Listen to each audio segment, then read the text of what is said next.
sobre el esoterismo y el ocultismo.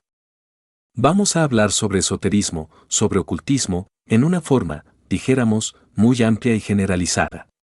Vamos a hablar a analizar un poquito eso de espiritualismo, teosofismo, pseudo-rosacrucismo, magia, hechicería, brujería, etcétera, etcétera, etcétera. Conviene, en verdad, que nosotros conozcamos todas esas cosas, para saber, ciertamente, por dónde andamos. Obviamente, existen muchas escuelas en el mundo, nadie lo ignora, pero es necesario tener algún conocimiento sobre ellas, saber algo también sobre los estados post-mortem, etc. A todo eso vamos, necesitamos estudiar todas estas cosas. Muy joven, tal vez niño, podría decirse, estudié el espiritualismo, hasta asistí a muchas sesiones espiritualistas que también las denominan espiritistas. Algunas obras, sobre tal materia, hube de estudiar. Conocí, por ejemplo, las obras de Allan Kardec, Leon Denis, Richard Echirkov, César Lombroso, Camilo Flammarion, Luis C. A. Uribe, etc. Puedo decirles a ustedes que desde la edad de los 12 años hasta los 16, poco más o menos, estuve dedicado a ese tipo de investigaciones. El espiritualismo tiene como instrumento a los médiums. El médium es un sujeto pasivo que cae en estado de trance hipnótico o mediumnímico, entonces, cualquiera de las entidades del más allá se mete dentro del cuerpo del mismo y o habla, o escribe, o hace mover objetos, etc. Existen médiums escribientes. Los médiums escribientes escriben. La entidad, venida del más allá, sumerge al médium en estado de trance y estos, dormidos, escriben. ¿Qué escriben? Lo que le dictan los espíritus del más allá. Médiums motores, delante de ellos se mueven mesas, se sienten golpes y se producen muchos fenómenos físicos. Médiums parlantes, a través de ellos hablan los espíritus venidos del más allá. Médiums de materialización, por medio de ellos se materializan las entidades del más allá. Ahora, voy a decirles a ustedes lo que me consta, no lo que otros digan, porque es bueno decir lo que uno ha experimentado por sí mismo. Pues en verdad, recuerdo el caso de un caballero, 20, cuyo nombre no menciono. Por donde quiera andara yo con él, siempre él portaba en su mano derecha una cajita. Sobre la misma tenía pintada una cruz. Nunca decía el hombre qué era lo que cargaba en esa caja, pero un día me invitó a una sesión que de espiritualismo, decía. Me llevó por allá, a su rancho, puso una mesa ahí, en el centro de una sala, de piso de pura tierra, esto fue a las 12 de la noche, y alrededor nos sentamos algunas otras personas. Abrió la cajita aquella, yo estaba interesado en saber qué cargaba ese hombre en esa cajita, pues el yo de la curiosidad me estaba tragando vivo. No abandonaba ese hombre, esa caja, ni un solo instante, y siempre con esa cruz pintada ahí, pues, francamente, me tenía bastante intrigado. ¿Qué fue lo que sacó de dentro de la caja? Una calavera. Que la calavera de un indio, decía. La puso sobre la mesa. Luego comenzó a hacer algunas oraciones, y nosotros, aguardamos. El cielo se puso lleno de negros nubarrones, comenzaron a caer rayos y truenos por todas partes, la mesa comenzó a balancearse y al fin se sostuvo completamente sola, en el aire, violando totalmente las leyes de la gravedad universal. No era un truco, porque aquel hombre no tenía ningún interés en sacarnos dinero. Era un hombre rico, primero. Segundo, su fe religiosa era esa, tan fanático sería, que nunca abandonaba la cajita. Tercero, a nadie la contaba esas cosas, fue una suerte que a mí me las contara, y cuarto, como cosa muy excepcional, me invitó a su celebración religiosa. Así pues, no tenía por qué engañarme, además, yo no cargaba ni un quinto entre la bolsa, como para que me fuera a estafar, ni a él le interesaba estafarme, pues aquel hombre era sumamente rico, no era un ranchero, pero rico de verdad. Así pues, el fenómeno de hecho era cierto. Además, yo no soy tan tonto, no me las echo de muy, pero tampoco soy tan, como dicen. Es claro que miré bien, a ver si la mesa de verdad estaba en el aire, no había duda. La calavera aquella también se movió solita, y vino hacia mí. Yo tenía los brazos así. Luego me dio por cruzarlos. Pero bueno, ahí se acostó entre mis brazos la calavera, hasta se veía simpática, sí, con su cara ahí de calaca, sus terribles ojos, en fin, en todo caso, a mí no me causaba terror, francamente. Pero los rayos y los truenos continuaban. De pronto una sombra, materializada físicamente, eso me consta, entró en aquella sala, avanzó y pasó por junto de mí, alcanzó a tocarme el cuerpo y la vi, materializada físicamente. Y la mesa, sostenida en el aire. Más vi que el hombre aquel palidecía. Para colmo de los colmos, noté que estaba que temblaba, lleno de temor. Unos cuantos rayos y el tremendo chaparrón de agua, encima, fueron suficiente como para que aquel hombre se pusiera de pie y dijera, basta, esto está muy peligroso, así, a medianoche, y cayendo rayos y, con esta tempestad, puede sucedernos algo. Lo vi, rápidamente echar unos conjuros y exorcismos, como para que la mesa esa volviera a quedar en el piso. Después, la calavera, solita, se pasó a la mesa otra vez. Por último, cogió su calavera, la metió entre una caja, le echó un candado ahí, y dijo, ya no más, vámonos. No hay duda de que el hombre estaba visiblemente asustado, espantado, aterrorizado. En materia de espiritualismo, me consta eso, yo digo lo que he visto. En otra ocasión, por ahí, vi el caso de una médium. Sucedió que me invitaron a una casa, decían que allí había una mujer que constantemente veía a un fantasma, que el tal fantasma llegaba y que le indicaba con el dedo un lugar donde había un tesoro. Bueno, fuimos un grupo de gentes a ese lugar. En aquella ocasión, a mí también me gustaba investigar esas cosas de tesoros y demás. Bueno, lo cierto fue que cuando entré en aquella sala, aquella mujer se reía de mí, se burlaba, y parece que a mi querido ego no le gustó mucho la cuestión. Total, me propuse hipnotizarla, como para demostrarle, en su pellejo, la realidad de estas cosas. Y a esa mujer nunca la había hipnotizado nadie en su vida, es más, ella ni creía, y se reía de todo eso. Con eso, me acabó de picar más, no, y dije, le voy a demostrar que estas cosas son serias. Yo era muy joven todavía, un muchacho, por ahí andaba, pues, en todas esas tonterías. Pero si vale la pena investigar, si no, no podría estar, hoy en día, hablando con ustedes sobre estas cosas, ¿verdad? Bueno, conclusión, la miré fijamente en el entrecejo y estuve un rato haciendo uso de toda mi fuerza mental, con el propósito de sumergirla en un sueño hipnótico profundo. Después le hice algunos pases magnéticos, fuertes, y con gran asombro vi que se desplomó, a pesar de que se reía, se desplomó riéndose, pero se desplomó, y ya desplomada, pues, no fue difícil poderla desdoblar. La desdoblamos y después la volvimos a doblar. Ya desdoblada, pues, entonces la hice entrar en contacto con el tal fantasma, ese que se aparecía por esos lugares. El fantasma le dijo que sí, que cavara, que rascara bien la tierra, que rascándola a no sé cuánta profundidad, iba a encontrar nada menos que la mera lana.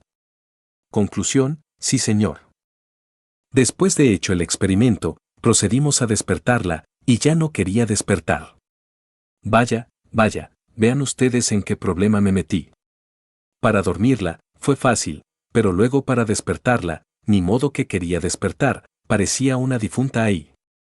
No dejé de sentir cierto temor, allá en mi interior, pero me cuidé mucho de que los demás no me vieran el temor. Me dije, si esta mujer se llega a quedar ahí muerta, al bote, ¿qué más? ¿Qué más? A responder por homicidio y quién sabe qué clase más de delitos, ¿no? Pero, afortunadamente, después de tanta lucha, haciéndole pases de abajo hacia arriba, conseguí que se despertara. Para dormirla, le hice pases de arriba hacia abajo, de acuerdo con el hipnotismo vedantino. Cogí la cabeza etérica y la hice colgar de aquí, de la cabeza física hacia abajo, pero, para volverla otra vez a su estado normal, había que hacer pases de abajo hacia arriba, colocar la cabeza etérica dentro de la cabeza física. Bueno, después de un rato de lucha, al fin, y dándole agua, y echándole agua en la cara y 50.000 cosas, al fin logramos que se despertara esa mujer. Vaya, vaya, qué susto el que nos dio. Eso estaba re feo, ¿verdad? ¿Qué tal si no se despierta? Por lo menos 20 años de cárcel, ¿qué más? Pero se despertó. Cuando ya despertó esa mujer. Tuve muy buen cuidado de dejarle el recuerdo. Le dije, te acordarás de todo lo que has visto y oído, no te olvidarás de nada. Bueno, conclusión, ya despierta, miró a todos lados, me miró a mí, y ya la vi que no se rió más. Dijo, condenado, me durmió.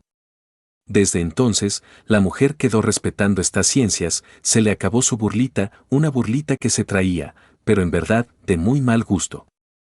Y claro, yo con ese ego allá, del amor propio, me sentía molesto, me sentía picado, y me propuse hacer el experimento.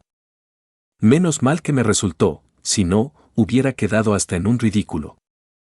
Bueno, ya ven ustedes ese caso. Bueno, lo curioso del caso fue la cuestión inmediatamente, a rascar, a darle al pico y a la pala, a sacar tierra todo el mundo, a buscar el tesoro de Cuauhtémoc, como se dice por allí, todo el mundo tenía ganas de lana. Pero sí vi, entre las gentes, una codicia tan terrible. ¡Qué barbaridad!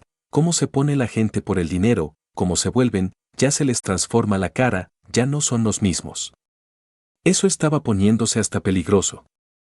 Bueno, conclusión, pues, en el lugar donde ella dijo que había el tesoro, no se encontró nada. Como no se encontró nada, después se le apareció el fantasma y le dijo que ahí no, que más allá, que era en otro lugar. Y todo el mundo a volar, con picos y palas, al otro lugar, hasta que les dije, paren, basta, eso que ella ha visto, no es más que una forma mental de ustedes mismos, ahí no hay tal tesoro. De manera que será mejor dejemos de rascar más esa tierra, que dejemos esto por la paz.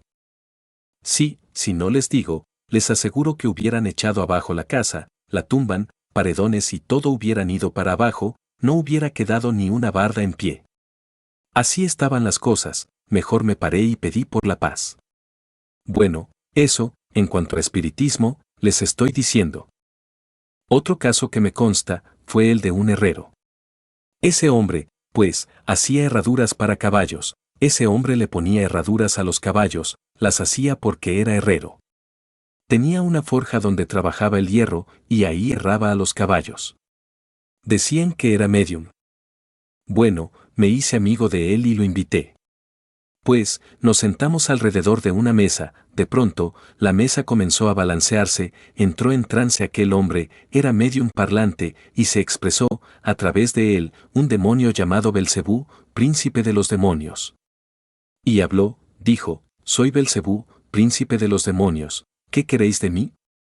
Bueno, nosotros quisimos decirle que nos hablara algo, que nos dijera algo importante. Él dijo que firmaría un pacto con nosotros, para ayudarnos, y luego escribió en el papel, el médium aquel, con el puño así, temblando, escribió, Bel, tengo mental la Petra y que a él le anduve cedra, bao, genizarles des. Un lenguaje allá, pues, entiendo que de la lengua universal, ¿no? Y luego firmaba con una firma tan rara, firma de demonio Belcebú, decía, pero con una rúbrica extraña, demoníaco todo aquello. Bueno, nos costó mucho trabajo poderle sacar el demonio a ese pobre hombre. Era un herrero fuerte, acostumbrado a lidiar con los caballos. No era tampoco, pues, una mansa oveja, pero el demonio aquel lo tiraba contra el suelo, contra las bardas, lo golpeaba fuertemente, y yo conjurando ahí, rezando todo lo que sabía, porque no me quedó más remedio, ¿no? Allí echábamos la conjuración de los 4, de los 7, todos los exorcismos habidos y por haber, todo lo que se ha escrito y dejado de escribir, etcétera, etcétera, etcétera, porque la cosa estaba fea, ¿no? De pronto avanzaba ese hombre, temblando, pues era poseso por un demonio, sobre todos los asistentes, y corrían todos, asustados, horrorizados, con los ojos fuera de órbita. Y había desarrollado una fuerza tal, que yo creo que ni 1000 policías lo hubieran podido domar. La cosa estaba grave. Bueno, yo por allí apelé a una vara de hierro, y conjuraba y exorcizaba y 50.000 cosas, hasta que al fin se desplomó. ¿Qué tal si no se desploma? La cosa estaba grave, hubiera podido matar a alguien de los asistentes. Y la forma como hablaba era cavernosa, era voz de caverna, era una voz, allá, que salía de entre las grietas de la tierra. No era la voz normal de un hombre, no, era una voz de caverna. Al fin, el hombre se cayó ahí desplomado, durmió un rato y despertó. Cuando se miró, estaba todo lleno de golpes, moreteado todo el cuerpo. Al fin lo llevaron por allá, para su herrería. Yo quedé intrigado con la cuestión y al otro día, muy de mañana, dije, voy a pasar por allí, a ver en qué quedó esta cosa. Pasé, tenía el devocionario de Allan Kardec, que estaba leyendo ahí algo de las oraciones de Allan Kardec, muy arrepentido, compungido de corazón, por haberle servido de vehículo a un demonio. Entonces, me mostró todas las manchas o máculas negras en el cuerpo, el demonio lo había golpeado muy feo, y me dijo que él de ahí en adelante se iba a esforzar por no servirle de vehículo a los demonios. Estaba todo arrepentido, rezando las oraciones de Allan Kardec. Dije, bueno, menos mal que este hombre, por lo menos, ya está compungido de corazón, arrepentido. Bueno, no está mal eso. Al fin no volví a saber de ese pobre herrero, quién sabe en qué pararía. Les estoy narrando, pues, estos aspectos que son interesantes, para que ustedes vayan conociendo algo sobre mediumismo. Saqué una conclusión de todo eso, y es que los mediums sirven de instrumento, no propiamente al espíritu de los fallecidos, porque una cosa es el ser de uno, su ser, y otra cosa son los yous.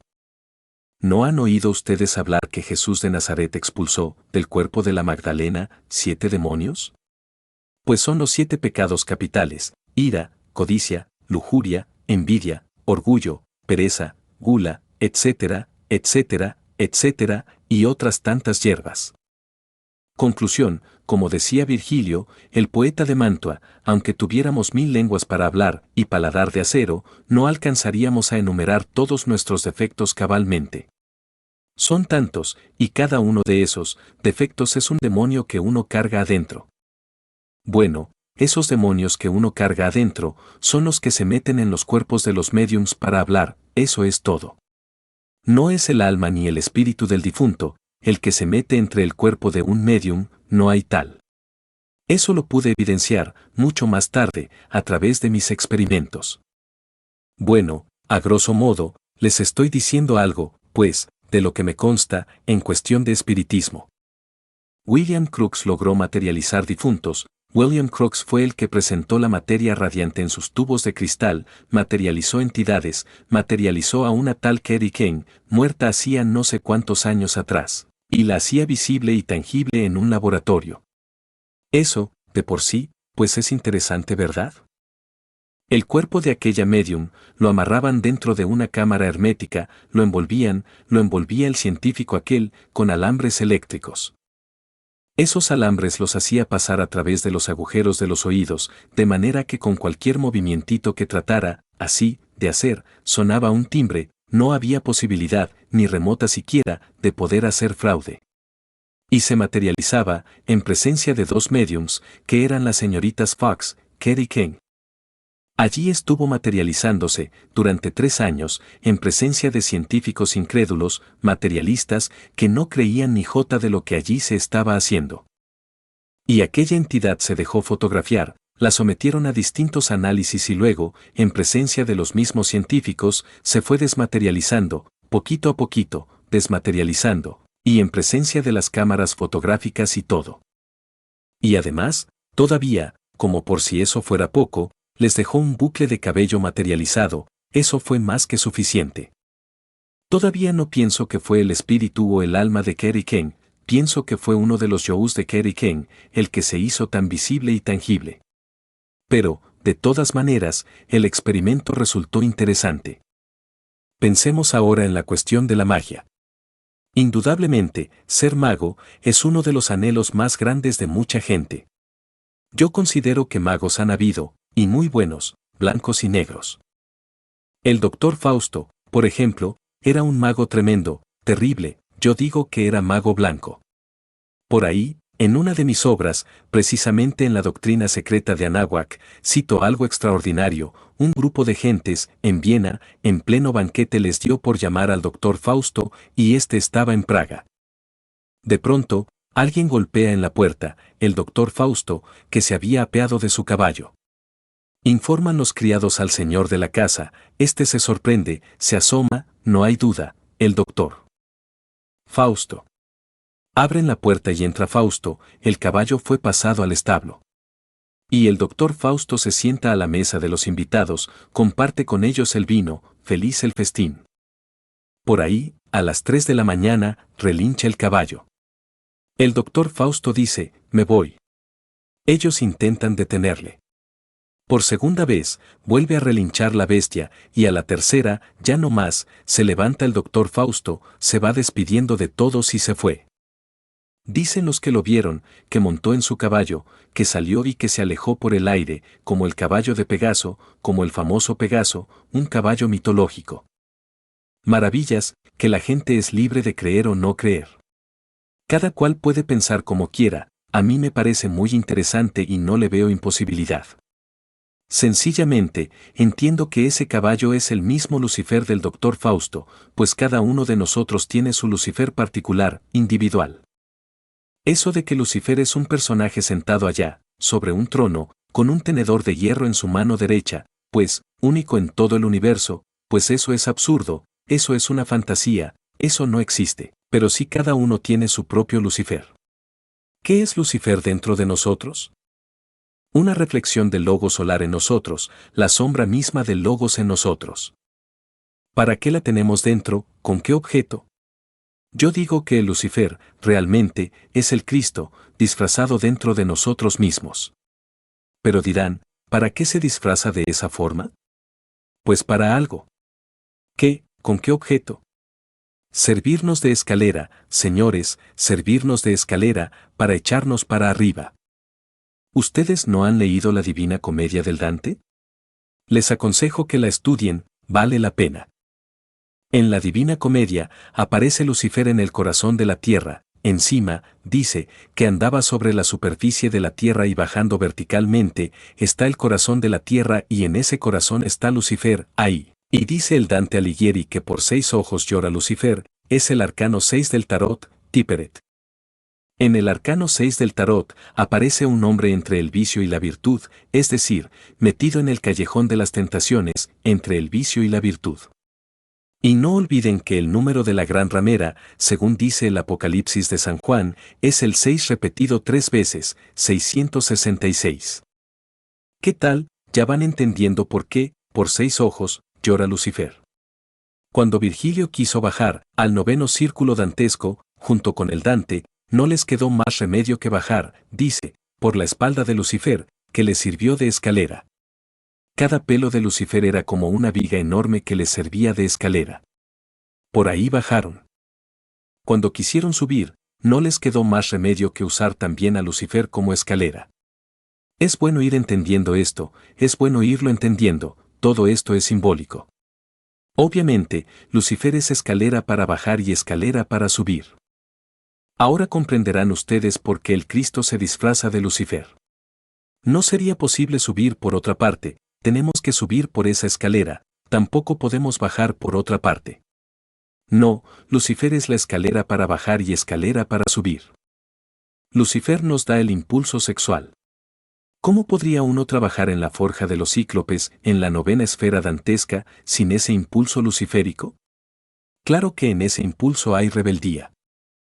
Sí, la rebeldía de Lucifer. Pero el impulso existe, y sin ese impulso no es posible trabajar en la 9ª esfera. Es decir, la unión sexual, sin el impulso de Lucifer, no existiría. Lucifer está en el sexo, y Lucifer nos da el empujón. Ahora, si uno, durante la cópula metafísica, o coito químico, refrena el impulso animal, y en vez de cometer el crimen de derramar el vaso de Hermes, transmuta el esperma sagrado en energía, incuestionablemente sube por la escala de Lucifer. Y si sigue repitiendo eso, cada vez que lo sigue haciendo o repitiendo, seguirá subiendo.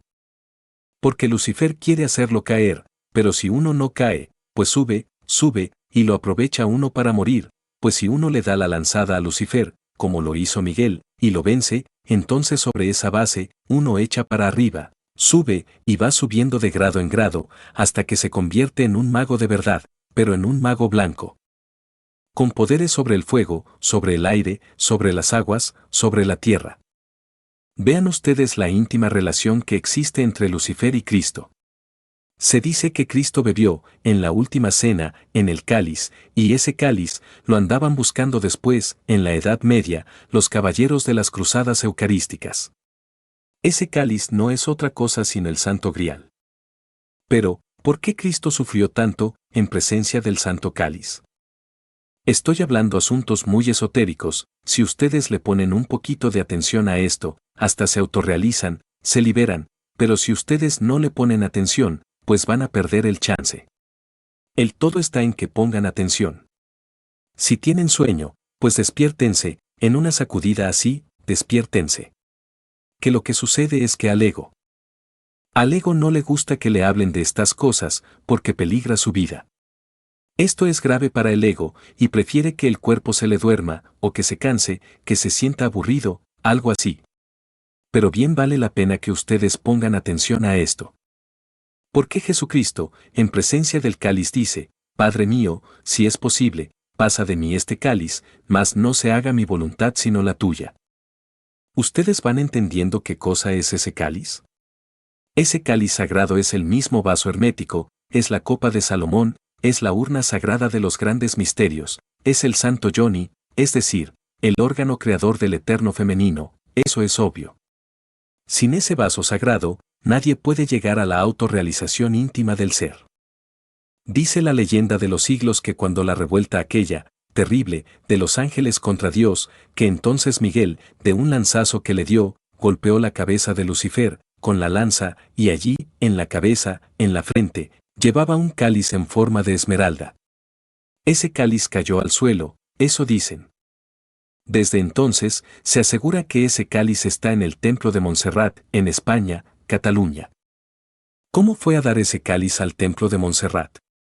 Voy a decirles, primero que todo, se asegura que el rey del mundo, Melquisedec, le entregó el cáliz a Abraham. Pero, ¿cómo se lo entregó?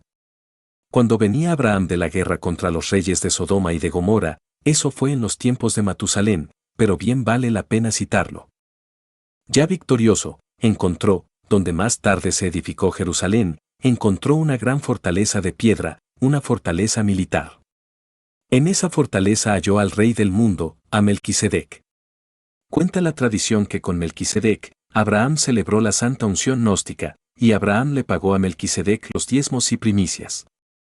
También se dice que Melquisedec entregó, a Abraham, el santo grial, ese cáliz. Más tarde ese cáliz, no sé por qué motivo, lo tuvo la reina de Saba. La reina de Saba se lo trajo a Salomón, pero antes de entregarle el cáliz a Salomón, lo sometió a tremendas pruebas. Salomón, en todas las pruebas, salió bien. La última prueba fue la definitiva, traía, la reina de Saba, a 25 jóvenes de ambos sexos, varones y hembras, vestidos en forma igual, tanto las hembras como los varones, todos arreglados en la misma manera y con la misma moda. Los varones tuvieron el cuidado de rasurarse muy bien y hasta iban ligeramente pintados, de manera que no se sabía si eran hombres o eran mujeres. Y el rey Salomón tenía que decir quiénes eran hombres y quiénes eran mujeres, ese fue el problemita que le planteó la reina de Saba, pero Salomón rey era muy sabio y les hizo a todos lavarse las manos, y en la forma como se lavaron las manos, él conoció quiénes eran hombres y quiénes eran mujeres. Bueno, a la reina de Saba le faltó un poquito de más astucia, digo yo, ¿no? Porque si les hubiera entrenado antes, para que se hubieran lavado las manos en la misma forma, quién sabe cómo le hubiera ido a Salomón rey, no, pero le faltó ese detalle. De manera que claro, cada cual se lavó sus manos a su modo, entonces él decía, este es hombre, este es mujer, este es hombre, aquella es mujer. Bueno, total, salió muy bien en la prueba, y le entregó, la reina de Saba, el santo grial. Dicen que Jesús de Nazaret, cuando celebró la última cena, entonces bebió el vino allí mismo, en esa sagrada copa, y cuando ya lo llevaron al Gólgota, José de Arimatea se acercó al Calvario y en esa copa, recogió la sangre que caía de la cruz y llenó todo el vaso con esa sangre. Luego escondió la copa y también escondió la lanza con que Longinus hirió el costado del Señor. Cuando la policía romana invadió la casa, pues, sencillamente, ya no encontraron ni el cáliz ni la lanza. Entonces, por no haber entregado él esas joyas, lo metieron a la cárcel, pasó una larga prisión. Cuando salió de la cárcel, que dicen que estuvo 49 años preso, a mí me parece, francamente, que en eso hay una exageración, 49 años en el bote, ¿ya viejo? Me parece que exageran los que han narrado esto. Yo creo que lo tuvieron preso un poco de tiempo y lo echaron para afuera, eso es todo. Entonces se fue, sacó las joyas aquellas y se fue en busca de cristianos a Roma, pero encontró la persecución de Nerón contra los cristianos. Siguió por las orillas del Mediterráneo y una noche, en sueños, se le apareció un ángel y le dijo, ese cáliz es muy sagrado, en ese cáliz está contenida la sangre del Redentor del mundo, entiérralo allá. Y él lo llevó al templo de Cataluña, templo de Montserrat, Cataluña. Desde entonces, ese cáliz está allí. En la Edad Media, los caballeros lo andaban buscando, por los que fueron a la Tierra Santa, y no lo encontraron. Como recuerdo todavía de esa búsqueda, existe la copa que se entrega a los campeones olímpicos. De manera que esa copa que se entrega a los distintos campeones, ese trofeo, viene como una remembranza de la época en que se andaba buscando el Santo Grial. Así, pues, vean ustedes, para poder triunfar y tener el santo vaso en el poder y llegar a la autorrealización íntima del ser, se necesita pelear con el señor Lucifer. Y él está dentro de uno mismo, no fuera de uno, pero esto no lo entienden las gentes, miran al pobre diablo de tan mala manera, ¿no? Sin embargo, necesitamos blanquearlo. Está negrito, como el carbón, pero así lo tenemos nosotros. Está feíto, pero si nosotros nos proponemos ir eliminando el ego, pues lo vamos blanqueando, y un día, estará vestido con la túnica resplandeciente, brillante, eso es obvio. Cuando eso sea, Él se integrará con nosotros con Él, y nos convertiremos en arcángeles. Vean ustedes cuánto es el amor del Cristo, disfrazarse de diablo para podernos servir de escalera y echarnos para arriba. Es un poquito abstracto esto, y la mente, la razón, se resiste a entenderlo, pero si ustedes agudizan un poquito su intuición, lograrán intuirlo muy bien. Es fundamental en magia. Ahora, hay magos negros, eso sí es gravísimo, ¿no? Por ejemplo, si un individuo desarrolla la fuerza mental, supongamos, y no disuelve el ego, se convierte en un mago negro, eso es obvio, pero es que eso es obvio, un individuo armado de poderes, clarividente, clariaudiente, con fuerza mental terrible, pero que no disuelve el ego, ¿qué cosa es? Es un mago negro, eso es claro. De manera que uno necesita volverse pero mago blanco, no negro. Giñas. Hay giñas blancos y hay giñas negros. ¿Qué se entiende por giñas? Hablemos sobre giñas. ¿Qué se entiende por giñas? Si uno mete su cuerpo físico dentro de la cuarta vertical, entra en estado de giñas. Así, pues, en la cuarta vertical hay muchas gentes que tienen cuerpo físico, en la cuarta vertical hay poblaciones humanas que están viviendo, hay ciudades mágicas, con gentes de carne y hueso, ciudades que están metidas entre la cuarta vertical. Precisamente los Tuatha de Danann, era una raza giñas, vinieron de la Atlántida, caminaron por toda Europa, fundando ciudades mágicas. Ellos llevaban, siempre, 4 símbolos, primero, una espada, el segundo, una copa, el cáliz, el tercero, llevaban una lanza, y lo cuarto, una piedra cúbica, la piedra de la verdad. La lanza de Longinus, que no es otra cosa sino el asta de Minerva, o el arma sacra de Aquiles, el palus, sin el cual nadie se puede autorrealizar. Sin el poder viril, sexual, ¿quién se puede autorrealizar? Nadie, ningún eunuco se puede autorrealizar, ningún impotente se puede autorrealizar. La copa, el cáliz, el yoni sagrado, el eterno femenino. ¿Quién podría realizarse sin el santo grial? El órgano sexual de la mujer es bendito, es divino, porque es el santo cáliz en el que Jesús el Cristo bebió la última cena. Y luego, tenemos nosotros la piedra de la verdad, que no es otra cosa sino la piedra filosofal, la piedra de la verdad. El día que nosotros hayamos conseguido fabricar los cuerpos existenciales superiores del ser, y más aún, el día que estos cuerpos se hayan perfeccionado y estén hechos en oro puro, el Cristo íntimo se vestirá con ellos. Esa es la piedra filosofal, o piedra cúbica. Quien tenga esa piedra en su poder, podrá realizar maravillas, transmutar el plomo en oro, hacer diamantes de la mejor calidad, desatar las tormentas, aplacar los volcanes, hacer temblar la tierra, etc. Inmortalizarse con cuerpo de carne y hueso, físicamente, y muchas maravillas más. Pero hay que tener la piedra. Esa piedra se consigue trabajando de verdad sobre sí mismo. De manera, pues, que estos Tuatha de Danann llevaban esos 4 símbolos y fundaron ciudades mágicas en la 4ª dimensión. Cuando ellos regresaron a Irlanda, porque primero los habían corrido de ahí, regresaron en estado de jiñas y se enfrentaron a una tribu de magos negros que existía en Irlanda. La batalla de Madura fue terrible, ellos ganaron la batalla, derrotaron a los tenebrosos. Esa es la realidad sobre los Tuatha de Danann. ¿Y ustedes creen que los Tuatha de Danann murieron para siempre? No hay tal. Es cierto que después de la sumersión de la Atlántida, los Tuatha de Danann desaparecieron, pero lo que sucedió fue que se sumergieron dentro de la 4ª dimensión, viven en la 4ª dimensión, se reproducen en la 4ª dimensión, tienen cuerpo de carne y hueso, son personas como nosotros. Pero no quiere decir que todo en esta vida sea de color de rosa. Al lado de las rosas, siempre hay espinas, existen también los jiñas negros. Yo los conozco a los unos y conozco a los otros. Entre los jiñas negros, pues están todo lo que llaman las brujerías y los aquelarres. Hay una broma, un chiste que dice, no hay que creer en brujas, pero de que las hay, las hay. Bueno, ¿quiénes son esas famosas brujas que todos se ocupan de eso? Al fin y al cabo, ¿qué son? Eliphas Leví dice que hirió, alguna vez, a una bruja con una punta metálica. Pero propiamente, no fue Eliphas Leví el que la hirió, sino Papus, el conde Papus. Se aparecía en astral, quería invadir el recinto, y al fin un día, este hombre no pudo soportar más, apeló por ahí a una lanza metálica y cuando la figura brillante apareció dentro de su sala, él le pegó el tremendo lanzazo.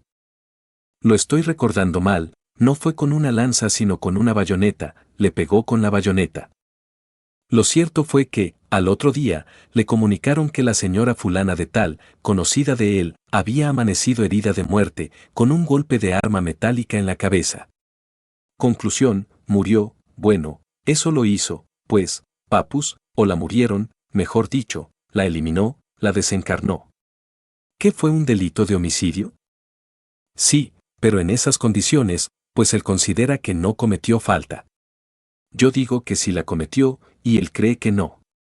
Vale la pena reflexionar en esto, fue el astral de esa bruja, como dice el conde Papus, lo que apareció ahí, o que fue lo que apareció, dice Eliphas Leví, dice el mismo Papus, que la vibración llegó al cuerpo aquel de la bruja y que murió. Me estoy acordando, en este momento, de algo que me relataron por allá, en el pueblito este de Santiago de Tepalcatlalpan. Es un caso concreto. Santiago de Tepalcatlalpan tiene fama por ser la tierra de los brujos, allá, cerca al Distrito Federal. Bueno, estoy hablando esto, un poquito feo, porque si hubiera aquí algún santiaguero, posiblemente reaccionaría furioso, ¿no? Pero estamos, afortunadamente, en estos estudios, si no, válgame Dios y Santa María, ¿a dónde iríamos a parar? Bueno, lo cierto fue que, me cuenta este amigo y yo se lo creo, porque es un hombre bastante serio, que unos perros grandotes andaban siempre molestando, que se llegaban a una puerta, esos perros, a una puerta de una casa y que siempre, los tales perros esos, molestando en la puerta de la misma casa, la casa por ahí, de un 20 fulano. Hasta que un día de esos tantos, ese 20 fulano, ya no soportó más a los perros y dijo, por aquí como que hay, gato enmochilado, esto debe ser un mago nahuatl y manos a la obra, macheteó fuertemente a uno de esos perros, los otros huyeron. Pues al otro día, aparece una citación en la delegación de Santiago de Tecalpatlalpan, citado el señor que golpeó al perro. Mas si el perro desapareció, ¿quién fue? Pues el mismo brujo puso la queja, el señor fulano de tal me macheteó anoche y estoy gravemente herido. Las autoridades comprobaron, sí, estaba gravemente herido, con varios machetazos en el cuerpo. No valió que el señor aquel, pues, el acusado, pues, dijera, no sabía que esa era una persona, yo lo que macheteé fue un perro. Y entonces contestó el brujo, sí señor, yo era ese perro y usted me venía a machetear. Conclusión, Pues la cosa se puso gravísima y no sé, al fin, en qué paró. Pero parece que eso se volvió pleito en la delegación. Es un caso, pues, concreto, físico, concreto. Ahora, valdría la pena que yo dijera algo que me consta a mí, porque es muy bonito los relatos, y a usted que le consta, ¿no? Pues bueno, a mí sí me consta, les voy a decir lo que me consta. Dicen que por allí había una mujer, que era de esas, era una arpía, por cierto que no sería muy hermosa, cuando era una arpía, ¿no? Bueno, procuré yo hacerme amigo de la arpía, porque siempre he sido investigador, me ha gustado explorar directamente, no atenerme únicamente a la cuestión de los libritos, sino ir a ver qué es lo que hay de verdad en cada cosa, ¿no? Y les aconsejo a ustedes lo mismo, ser atrevidos en la investigación. Uno tiene que investigar, para descubrir por sí mismo, ¿no? Yo me hice amigo de la arpía, como por no decirle bruja, ¿no? Bueno, y costó trabajo que me dijera que si sabía algo, pero al fin logré que me lo dijera, como no. Hizo experimentos, me dijo. Bueno, esta noche lo invito a usted. Le dije. Perfectamente, ¿a dónde? Bueno, no se preocupe usted a dónde, lo invito. Está bien. Me acosté en decúbito dorsal, con el cuerpo relajado, medianoche, aguardando, a ver qué sucedía. 12, bueno, yo estaba tan despierto. 1, no pasaba nada. Las horas se iban y venían, y yo dije aquí lo que va es a amanecer a mí. Y todo desvelado, mañana tendré unas tremendas ojeras, pero vamos a aguardar, a ver qué sucede. Como me había dicho, aquella dama, que tenía fama de tener poderes, que me invitaba a un paseo, de esos extraños, dije, vamos a ver qué pasa. Bueno, de pronto sentí, despierto, así como estoy aquí, sentí un peso sobre mi cuerpo. Los focos los había dejado encendidos, debí haber dejado apagado, no, fue tontería mía, haberlos dejado encendidos, pero, bueno, los dejé encendidos ya ni modo, pues. Y sentí un peso, así, en el cuerpo, sobre el pecho, iba a respirar y no podía, sentía que me ahogaba. Y luego la voz de esa señora, bueno, vamos, aquí estoy, camine. Y luego como se me había acostado encima, sentía que los pies de ella como que no eran pies comunes y corrientes, parecía como una cola de pez que se movía sobre las partes inferiores del cuerpo, es decir, sobre los pies. Como yo no tengo miedo, francamente, y me gusta ser atrevido en la investigación, dije, vamos a ver qué sucede, pues yo miedo no tengo, ¿me dice que vamos? Bueno, me fui levantando y se retiró de encima de mí, para que yo pudiera levantarme, y hasta me ayudó a levantarme. Me levanté, me puse de pie, para ver qué pasaba.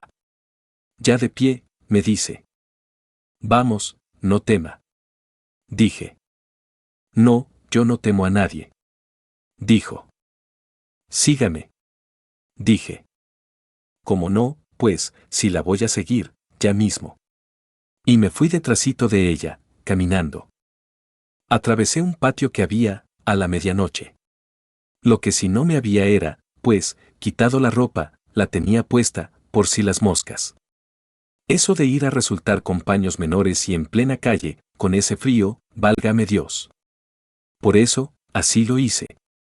Bueno, ya en la calle, al salir a la puerta de la calle, hacia afuera, a esas horas, viene un grupo de damas a mí, señoras muy respetables. Tengo mucho gusto de presentarles a este amigo. Venían todas a saludarme. Mucho gusto. Las conté, era un grupo de 60 personas, por todas, damas muy respetables. Bueno, luego me hicieron una venia, con mucho respeto, aquellas 60 damas, y me dijeron. Síganos. Está bien. Las fui siguiendo. Así pues que ellas me dijeron. Siga usted adelante. Luego llegué a la orilla de un precipicio. Dijeron, salte y no tema. Bueno, yo, francamente, vi el abismo, abajo, y en cuerpo de carne y hueso, vestido así, como estoy ahora y todo, pero pensé para mis adentros, me la juego, no voy a temer. Si temo, puede que pierda un chance, una oportunidad, mejor no temo. Me tiré al aire, y con gran asombro floté en la atmósfera. No había duda, mi cuerpo físico había entrado en la cuarta vertical. Así, flotando en el ambiente, me fueron llevando a través del océano. Sé que vi hacia abajo el océano Atlántico, no había duda, y yo flotando en el ambiente, y aquellas 60 personas giñas me acompañaban. Yo no vi nada de eso que dijeran, que las brujas andan en escobas, viajando, o algo por el estilo.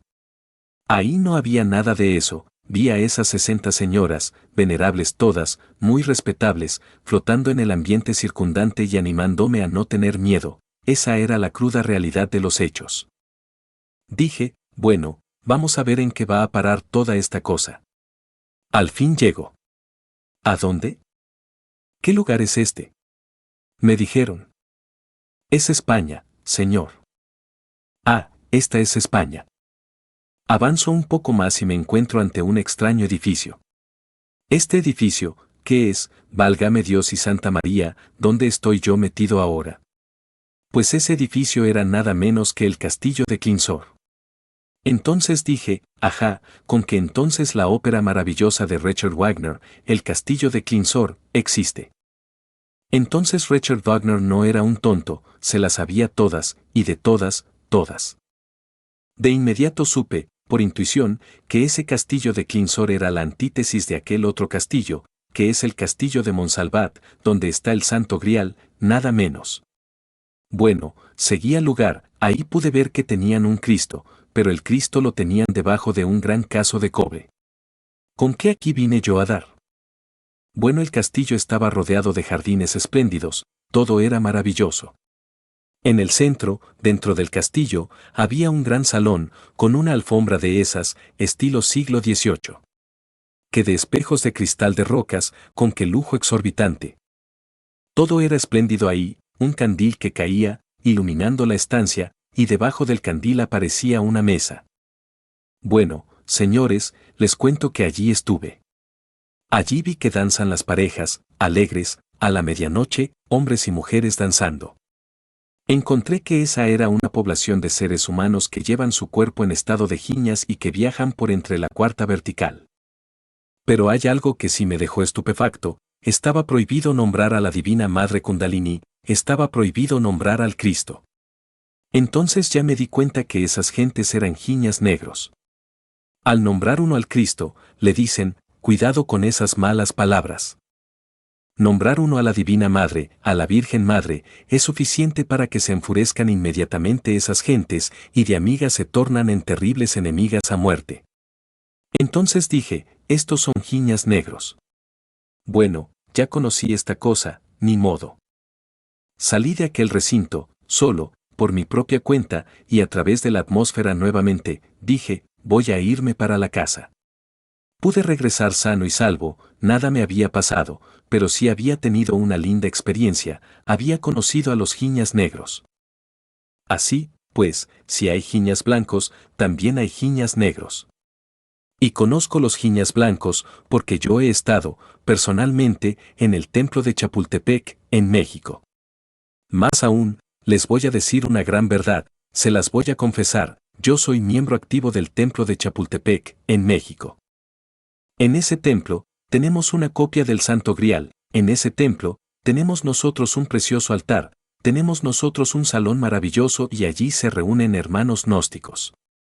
Quien está dirigiendo ese templo ahora, es el maestro Rasmussen y su esposa, ambos son gnósticos.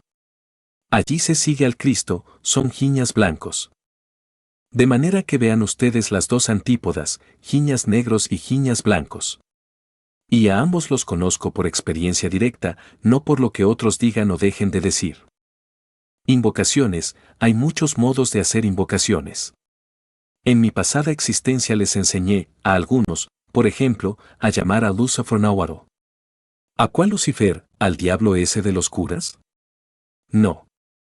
Al Lucifer interior de cada uno, a hacerlo visible y tangible, y entonces nuestro gran amigo Arturo, que en aquella época se llamaba Antonio Vargas, se salvó nada menos de que lo fusilaran. Él estaba metido en la bola, en la época aquella de la revolución, y lo llevaban ya, para fusilarlo, un grupo de soldados, y se acordó él de la clave que yo le había dado, la clavícula de Salomón, para invocar a Lucifer Náhuatl. La pronunció, la vocalizó. Pues conclusión que logró hacerse invisible. Se montó en su caballo. Todos vieron que iba un caballo, pero sin jinete. Los soldados dijeron, ¿pero qué pasó? Bueno, hicieron un escándalo enorme en aquella época, en los periódicos, y lo buscaron como aguja. Nunca lo encontraron. Se comentó por donde quiera el asunto, brujería, decían, brujería, ese es un brujo. Le dio buen resultado, se salvó el pobre. Si no, ¿qué tal? Vea, fuis, le dan chicharrón, ni más ni más. De manera que es cierto que hay claves para hacerse invisible. Pero en este momento, me viene a la memoria algo interesante, el doctor Fausto le enseñó a un sujeto 20 a invocar a Lucifer Nahuatl. El sujeto le había pedido que le diera las clasecitas y el doctor Fausto se las dio, le enseñó la clavícula del rey Salomón. Se fue, el sujeto aquel, a un lugar donde pasaban dos caminos, se paró en el centro, pronunció la clavícula del rey Salomón varias veces, invocando, y nada que aparecía el señor Lucifer. Al fin apareció, horrible, espantosamente feo. ¿Por qué? Porque a este discípulo todavía le faltaba mucho, era muy nuevo y tenía el ego bien gordo, pues, y Lucifer refleja, exactamente, el estado en que uno se encuentra, no es otro sino el estado psicológico en que uno se encuentra. Bueno, total, no resistió el pobre hombre, salió corriendo, espantado. Llegó a su casa y, ¡zas!, dio el changazo, privado. A los 3 días murió. Alcanzó cuando mucho, el pobre hombre, a confesarse y comulgar, y exhaló su último aliento. ¿Ya ven? Se metió en camisa de once varas. De manera que lo primero que hay que tener, en la vida, es mucho valor para poder meterse a hacer una invocación de esa talla. Bueno, uno ya con conciencia de que es su propio Lucifer, puede que ya no tenga tanto miedo, no, pero, normalmente, la gente siempre se horroriza de esas cosas. Así pues que eso es muy cierto y de toda verdad, en materia de magia, pues, sencillamente, se necesita haber despertado la serpiente sagrada, haber, dijéramos, marchado firmemente por el sendero de la gran luz. Hay jiñas negros, hay jiñas blancos, etc. Considero que las mejores invocaciones se deben hacer, siempre, estando uno fuera del cuerpo físico, o bien con el cuerpo físico metido dentro de la cuarta vertical. Si uno, por ejemplo, pone su cuerpo físico en la cuarta vertical, puede hacer todas las invocaciones que quiera y con muy buen éxito. Pero, ¿cómo se mete el cuerpo físico dentro de la cuarta vertical? Pues es cuestión de tener un poquito de fe, señores, fe. Se acuesta uno del lado izquierdo, pone uno su cabeza acá, sobre la palma de la mano izquierda, luego se concentra en Harpócrates, pero hay que saberlo llamar. Dice uno, Harpiócratas, pronunciando la H como J, con concentración plena en Harpócrates, dicen que es un deiduso que maneja una variante de la fuerza crística. Si uno invoca a Harpócrates, voy a ponerles aquí, cómo se pronuncia el mantram de Harpócrates, véanlo, escribe en la pizarra, así es como se pronuncia, véanlo. No dejen de tomar la nota respectiva. Harpócrates. Se concentra uno, invocando a Harpócrates, pero profundamente, y luego, cuando ya se sienta uno que le está rascando mucho el cuerpo, no rascarse, porque si uno se rasca, se dañó el experimento. Tiene que acostarse del lado izquierdo y en la forma como están metidos los pollitos dentro del huevo, en el cascarón. Tiene uno que hacerlo en esa forma, y obtiene muy buen éxito. Conviene, por ejemplo, poner un cascarón, de esos de huevo, encima del buró, pintadito de azul. Pero, para eso, hay que hacer una operación mágica, se despunta un huevo, se le saca la yema y la clara, pero, antes de hacer esa operación, se hace pasar el huevo por agua tibia, entibiarlo, luego si se despunta, se le saca la yema y la clara. Se pinta de azul, se coloca sobre el buró, pero enseguida, sí, a imaginarse, a verse con la imaginación que uno está metido dentro de ese cascarón, y debe tomar la forma del polluelo dentro del cascarón, bien concentrado en Harpócrates, que es un deiduso, un ángel de la luz. A ese no vayan ustedes a confundirlo con una arpía de la medianoche. No, señor, ese es un ángel de la luz. Entonces, bien concentrados en Harpócrates, cuando comiencen a sentir rasquiña, no se rasquen, pues al rascarse se dañó el experimento, tiene uno que no rascarse. Luego entonces, cuando se comience uno a ver así como un poco medio infladón, como hinchado, es la señal de que ya está entrando en la cuarta dimensión.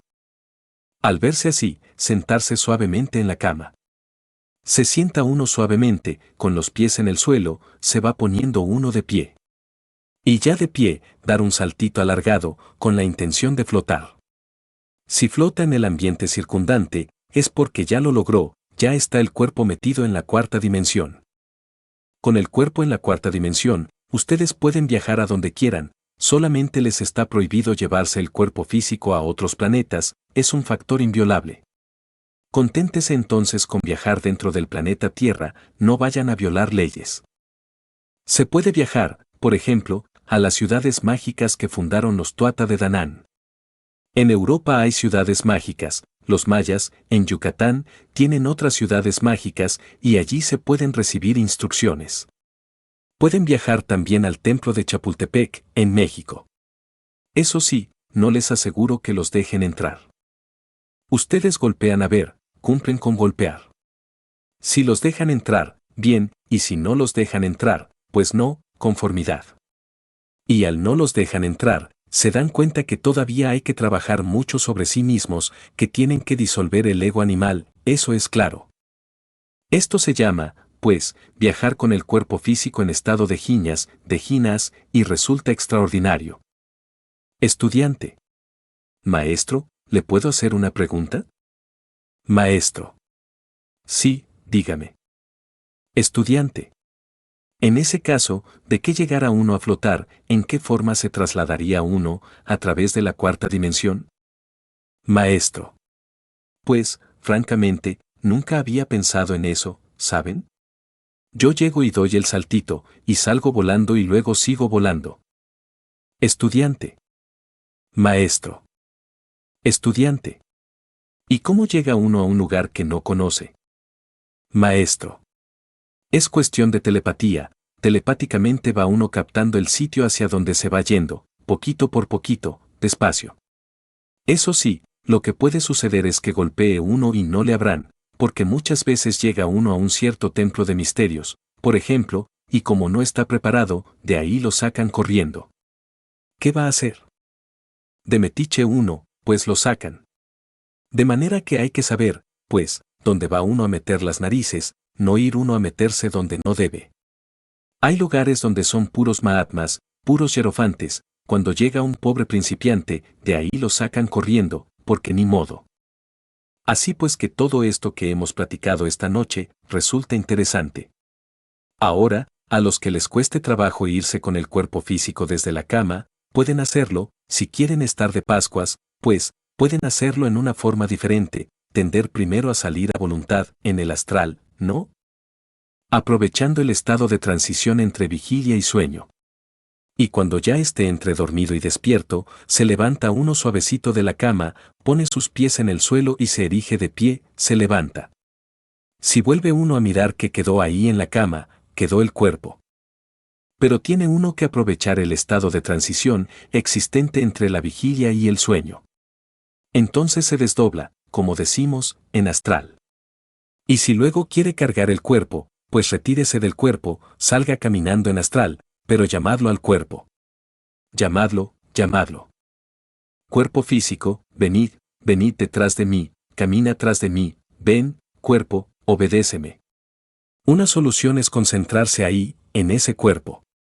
Él se va levantando y se viene detrás de uno, sin saber uno a qué hora ese cuerpo penetra dentro de uno, y ya ha quedado con el cuerpo físico dentro de la cuarta vertical. Después de eso, que les permite a ustedes estar de Pascuas, se van, como se dice en esoterismo, se van desde aquí rezando, es una forma de hablar esotérica, y se va uno con cuerpo físico y todo, se van, como decimos, con cuerpo de carne y hueso, y todo, metido entre la cuarta vertical, estudiando las maravillas de la naturaleza y del cosmos. Yo lo he hecho, yo sé hacerlo, yo no le encuentro ningún trabajo a eso, me ha parecido demasiado fácil. Ahora uno, con el cuerpo dentro de la cuarta vertical, sí puede hacer grandes invocaciones. Si uno llama, por ejemplo, al ángel Anael, supongamos, uno pronuncia el nombre del ángel Anael y el mantram Aum varias veces, puede que demore.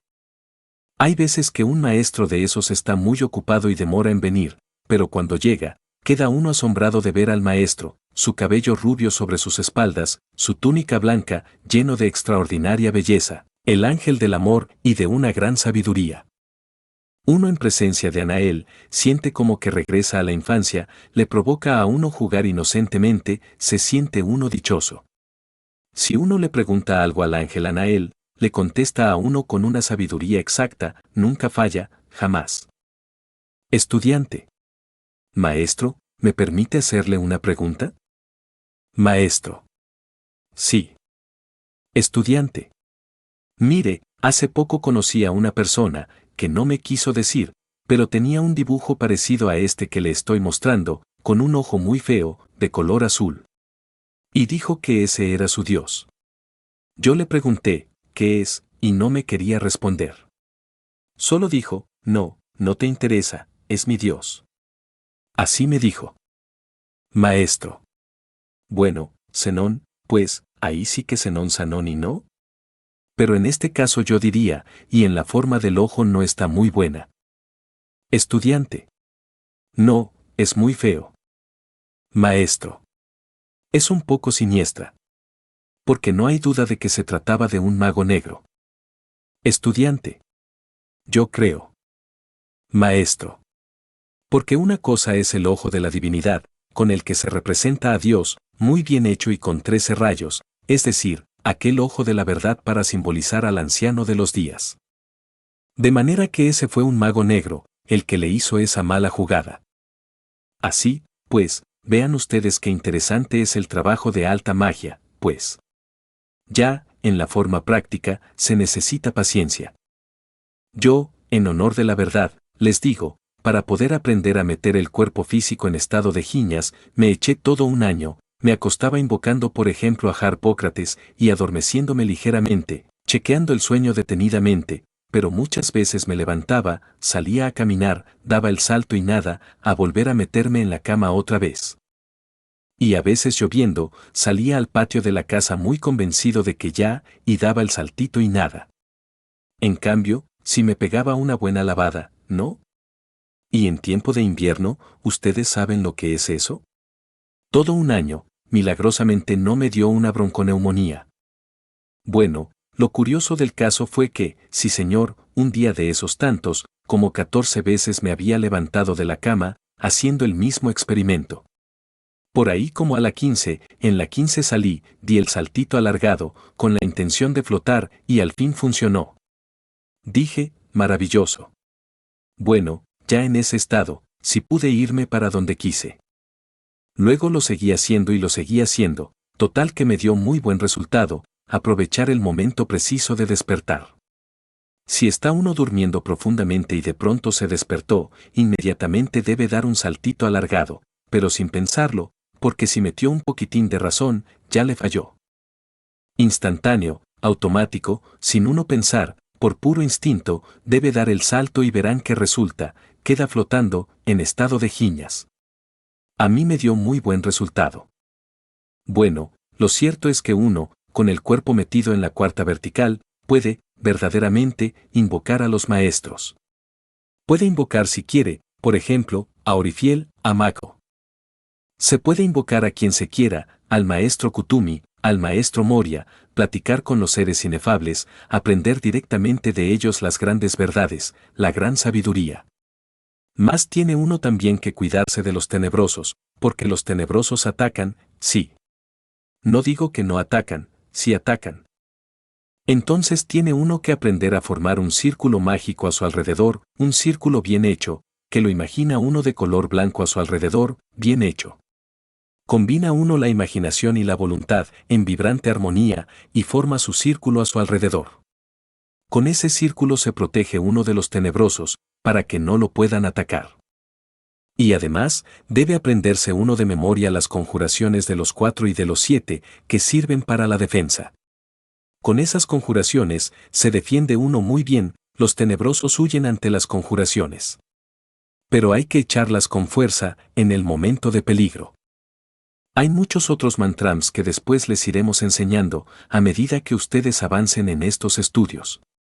Hoy he querido indicarles cómo meter el cuerpo físico en la cuarta coordenada. Les he explicado que hay jiñas blancos, que hay jiñas negros, que hay tierras de jiñas. Las tierras de jiñas son tierras de la cuarta dimensión, ese es el paraíso terrenal, de que habla la Biblia, los campos elíseos, como se dice, el Edén. Allí encuentra uno humanidades bellísimas, de carne y hueso, que viven al lado de nosotros, y sin embargo, las gentes no las ven, que comen, que beben, se reproducen, son personas, la única ventaja es que no tienen ego. ¿Lo ven? ¡Qué ventaja tan formidable! No tienen ego, son inocentes, puras, bellísimas. Razas de carne y hueso, humanos, saben de aquí, de la gente que vive en el mundo de 3 dimensiones, y ven con horror a esta gente. Son razas que no han salido del Edén, que viven en el Edén. De manera que la gente que vive aquí, en este mundo de 3 dimensiones, no es la única gente del planeta Tierra, hay otras razas que están viviendo actualmente en la cuarta vertical, son personas humanas, pero eso lo viene uno a evidenciar, a verificar, cuando aprende a entrar en la cuarta vertical.